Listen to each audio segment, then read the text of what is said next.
Hello, everyone. Welcome to East Bronx Catechism. This is Ralph Perez, um, practicing Catholic. At least I try my best. And the reason why I wanted to start here on Rev 21 Films on this channel is because I want to spend at least once a week addressing all of us, not regarding the current crisis right now in the church, but not just that, but also sharing why we believe what we believe as Catholics. There is so much that needs to be considered with what's happening right now in the world. Why is this happening? Why, this whole thing with the Pennsylvania grand jury report that came out last August, and now almost all the states in the union have federal investigations breathing down their necks, getting ready to blow their cases wide open to reveal all the corruption, all the sexual scandal, the clerical abuse of power throughout, sadly, many, not all, but many of our priests and bishops. And it hurts me to see this happening because I know so many great priests and bishops. My pastor is one of them. And to see this happening right now in our day and age has pretty much convinced me as a person that we have entered unprecedented time in the history of our church, in the history of our faith as Christians, as Catholics in this world. It's something that I've been thinking about for a while. It's been something I've been following up on, and it hurts me to see this happening. Now, I've put up videos in the past about this, but let's be real, okay? What's happening now um, has to do with something that's been in the works for well over a century at this point. It's been prophesized even centuries before by the visions of Our Lady of Good Success. Google that, and you'll see what I mean. The things she says in those visions, which are church approved, by the way. Uh, you know, whoa, you know, of course, the visions of Fatima in 1917 and the visions of Akita, Japan in 1973. Um, Not to mention the vision of Pope Leo XIII in 1884 regarding Satan's threat to try to destroy the church and to be given 100 years, more or less, to do that. And that was in 1884. Now, when that clock started or when it stopped, who knows? It could have happened in 1917 when the Virgin Mary appeared to those three shepherd children in Portugal, in Fatima, Portugal, or not, but it all involves, as you dig deeper, it involves a slow disorientation, a diabolical disorientation of the faith, an infiltration of the church, as Pope Pope I think Pope Paul VI, sorry, Pope Paul VI stated in the early, I believe, in the early 70s, when he said that through some fissure, Satan has entered into the sanctuary of God. Now, people have blown me off as some kind of whack job, "Oh, Ralph, he takes his faith too seriously." Yeah, you know what? I do take my faith too seriously. There's a reason for it. We're only alive on this planet for good 70 to 100 years tops, if we're even fortunate enough to live that long. Otherwise, there's eternity after that, and eternity never ends. It's not 70 years long. It's not 100 years old. It's not 200. It's not even a million. Eternity is an everlasting now that will never stop. And our choice as to where we're going to end up in that eternity is determined now. Okay? Because even though our minds change and our bodies change, our souls do not. They do not grow old. They do not grow weary. Our souls are immortal. The moment we were conceived in our womb, in our mother's wombs, um, we were made for heaven and we were made for eternity. But we were also made with free will. And with that free will, we choose to be with God or we choose not to be. God has provided us with a way to be with him in heaven because of the death and resurrection of his son, Jesus Christ. It's because of his death on the cross that the gates of heaven have been flung open again. And we are been we are now offered a chance to accept the invitation that he asked for. In Revelation chapter 3, Jesus says, I behold, I stand at the door and knock. He who opens the door, I will come in and fellowship with him. I will dine with him, and he with me. God seeks relationship with us. Okay, uh, you know that is profound, and that is what the heart of heaven is supposed to be about. That is what heaven is about. Being with God for all eternity. And our priests, our bishops, and our clergy have been given the mandate to make sure that that opportunity is made available to us. But so many throughout the decades, especially this past century, and many more cases are opening up even as we speak, of so many that have violated and desecrated that calling that God gave them to become clergy, to become people of the cloth. It's heartbreaking, man. It's heartbreaking. There's something wrong here. Look, there have been I grew up. I started practicing this faith when I was about 16 years old. And as I grew up, I had my conflicts and my thoughts about it, but never in my wildest dreams that I think it was gonna be this bad. I knew there was corruption to a certain extent, but this corruption has gone to the point that I've had to stop. I've had to stop and really think about what's happening here. Why is this happening? And I know this. There's a time of purification that's coming. There's a revival that is coming. Um, when it's gonna come, I'm not sure. Some people think this is a sign of the end times because they find it to be akin to the great apostasy prophesied by Saint Paul in his second letter to the Thessalonians, chapter 2. I don't know. Uh, maybe eerily it might be, uh, but I'm not sure. But at the same time, I make a plea to you guys and you men and women out there, um, who are living in this world, who know me, and especially those of you who know me, you know how I've always been about this kind of stuff. I've always taken it seriously. Do you really think that was going to go away from me? I mean, no, no, it's not, and it never will. I'm not saying I'm good at this. I'm not. I have my own struggles. I have my own sins that I deal with. All right. I can't sit here and profess that I'm going to heaven because I have no right to say that. In the same way, I have no right to say whether or not you're going to heaven.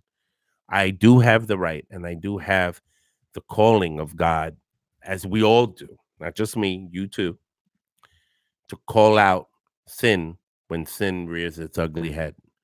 The only problem with that is that in this day and age, the idea of sin has been kind of warped and skewed, twisted. People are like, what was called a sin decades ago is now called awesome now, accepted now. And to say otherwise is to be hateful and judgmental and bigoted and all that. I'm like, is this? I feel like Charlton Heston in Planet of the Apes, man, the upside down world where bad is good and good is bad. I mean, what? That's a problem. That's not how God created. God doesn't change his standards on what is good and evil. He is the ultimate standard. He is the judge. People say that a lot. Oh, only God can judge me. Well, then even more reason to be more concerned. I'm concerned. I'm concerned for myself. We're called to be a light to this dark world. For those of you who used to go to Grace House, Youth Ministry Center in Manhattan, remember that talk, Jesus, the light of the world, in the chapel, about no one putting a lamp under a bushel. Instead, he should show who you are for everyone to see so that they can praise their God in heaven. We are called to be that light, not just by because God created us to be beautiful and special and awesome, like we learned in Grace House in our youth groups, but because of that, we are called to show everyone else how awesome and beautiful they are. But in order to do that, we also have to distinguish what is awesome and beautiful to what is profane and sinful and evil. That's when we hit a snag. People don't like that part. I've known people who questioned it to the point that they've even abandoned the faith. And the only bad thing they can ascribe to any of this is, the judgmentalism of Christians, particularly of Catholics. That's not good because it's not about people being judged. It's about judging actions. God will judge the people. God will judge us. But we have a sacred duty to judge what is right and wrong. I want you to think about this for a minute. We judge all the time. All the time, we're always judging. Like, oh God, that dress looks awful on you. You know what I mean? Like, it's always a dress. We're always judging each other. We're always judging something, because we think, we use our intellect, our informed conscience. If you go online and you go to one of those websites that show you where all the pedophiles live in your neighborhood, what are you going to do? Hey, kids, I found a babysitter. No, you're not going to do that. I'm not sending my kids to be babysat by that freak. Oh, you're being judgmental. What? You know what I mean? We do it all the time. The reason why I wouldn't send my kids to a pedophile's house to be babysat by that person is because of what my informed intellect knows about that person, about what he has done. It's what we do that makes a huge difference, right? So when we sin, that should be the same thing. I've called people out on their sin. I've called myself out on my sin. But when I call other people out on stuff, it's bad. I've lost friends already. Some, couple recently. And you know something? I knew that was going to happen, but I did it anyway. Because I cannot BS myself. I'm not going to BS myself, people, you know? And I know many of you think that it's too much. But let me ask you this. How's that going for you? Are you still praying like we used to in Grace House? At St. Pius? At Holy Cross? At Our Lady of Pity? At other churches whatever church you came from? At St. Anselm's? Are you still holding on to the faith that that we embraced when we were teenagers, when we were in college, when we were in Grace House, running those retreats, working on those retreats, experiencing those retreats, showing other young people on those retreats how beautiful and how special and how awesome they are because God made them like that God didn't make junk?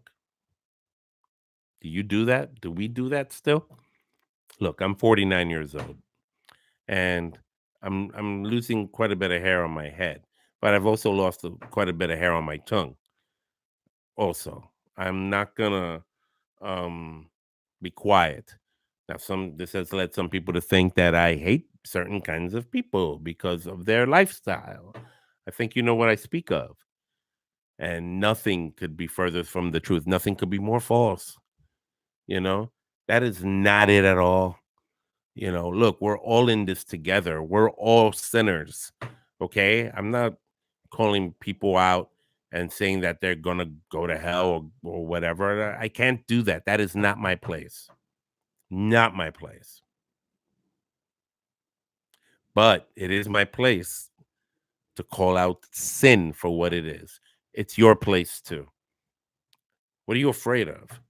That you're gonna lose your status quo with people? That we're gonna, you know, not be invited to somebody's house for a special get together? Oh, don't invite this freak.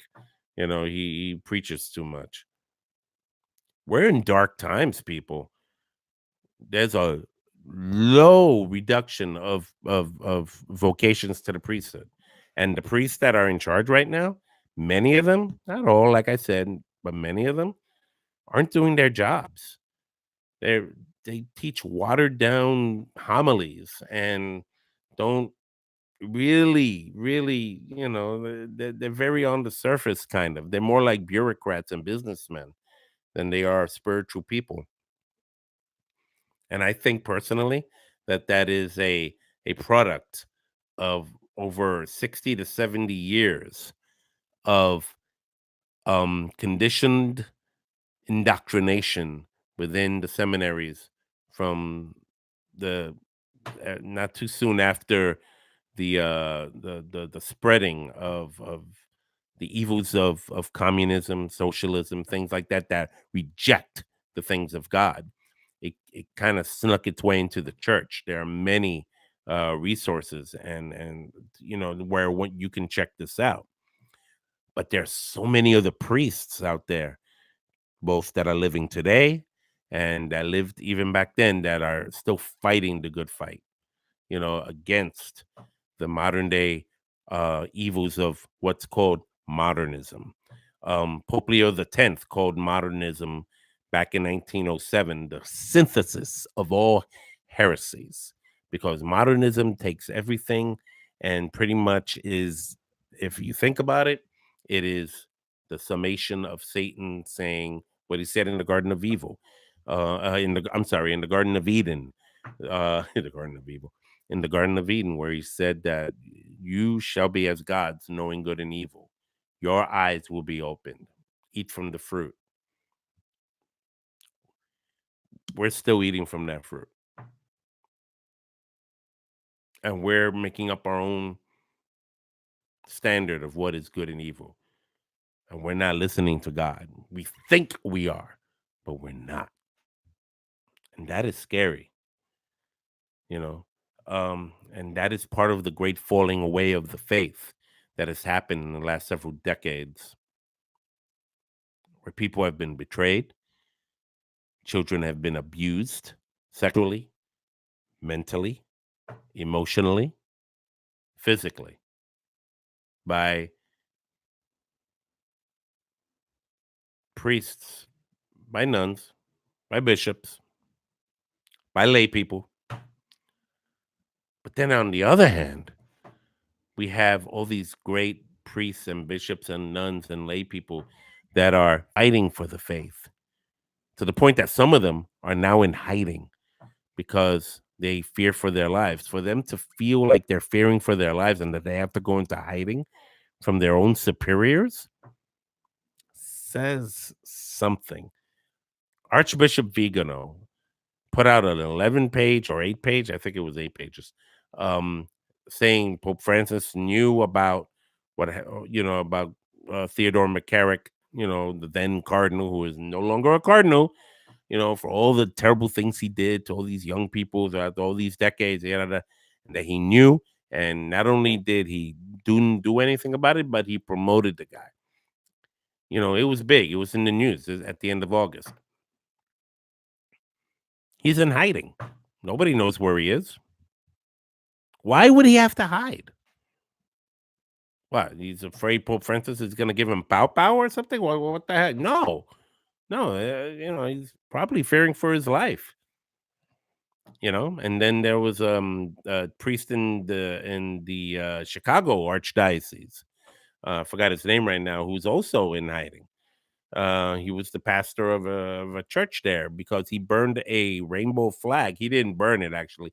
He kind of just allowed it to happen. They found an old flag that was used to be draped on the altar, by a priest that supported same-sex unions and believed in same-sex unions, even though it is completely against what God had taught, and it's against Catholic doctrine, it's against Catholic teaching, you know, same-sex unions, not same-sex people. Let's make a distinction here. Okay. Again, action and people.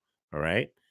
Um, they found this old flag that they had packed away, and the parishioners wanted to burn it. So the priest said, "Okay, go ahead." So they did a little thing, and he said a special prayer over it, and now he's in hiding. Why does he have to be in hiding? The bishop of the cardinal of that archdiocese of Chicago. What's his name? Supage. Um, ugh, he's not a good guy. He's been there's been a lot of things out about him already, and again, the feds are already like breathing down their neck too. So pray for Chicago. Pray for all the archdioceses.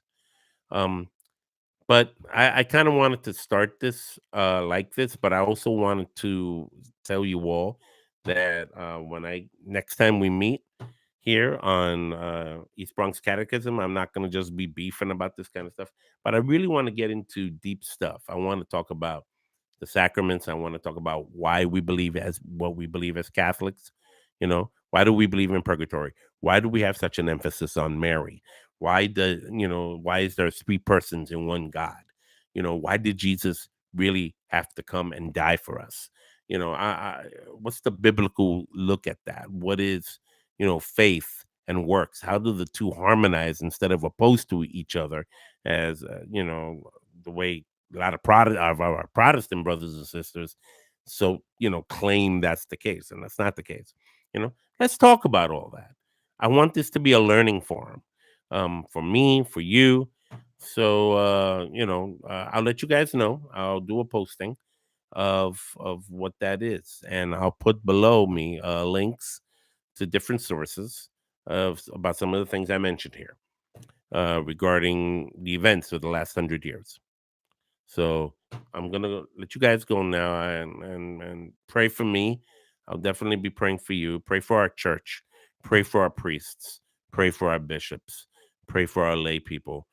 Pray for our deacons. Pray for our nuns and religious, and pray for the purification and the revival of the bride of Christ here on earth, the Catholic Church.